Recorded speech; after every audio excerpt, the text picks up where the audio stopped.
प्रश्न प्रारंभ हो रहे हैं।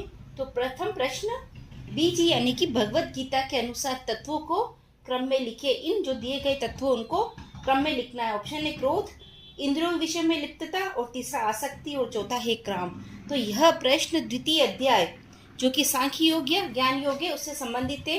द्वितीय अध्याय के 62 और 63 श्लोक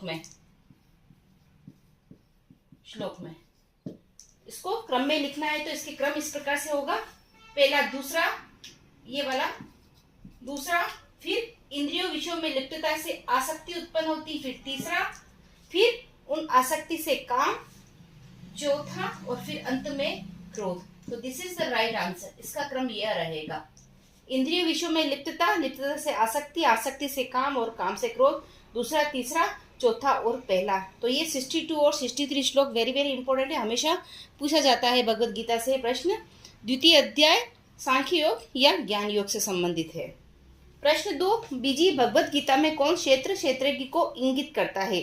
भगवत गीता में किसको क्षेत्र और क्षेत्रज्ञ कहा गया है? ऑप्शन है प्रकृति, पुरुष, आत्मा और ईश्वर, माया और ब्रह्म, जगत और जीव। तो इसका राइट आंसर हो जाएगा प्रकृति और पुरुष। This is the right answer. प्रकृति क्षेत्र और पुरुष क्षेत्रज्ञ को रिप्रेजेंट करते हैं। तो प्रकृति और पुरुष इसका राइट आंसर हो जाएगा। तो ये भगवत गीता से 2 प्रश्न थे। आगे वाले प्रश्न भी भगवत गीता से ही पहले कंप्लीट होंगे। तो आप इनको क्रम में इनको रोज डेली का डेली इनको देखते रहिए।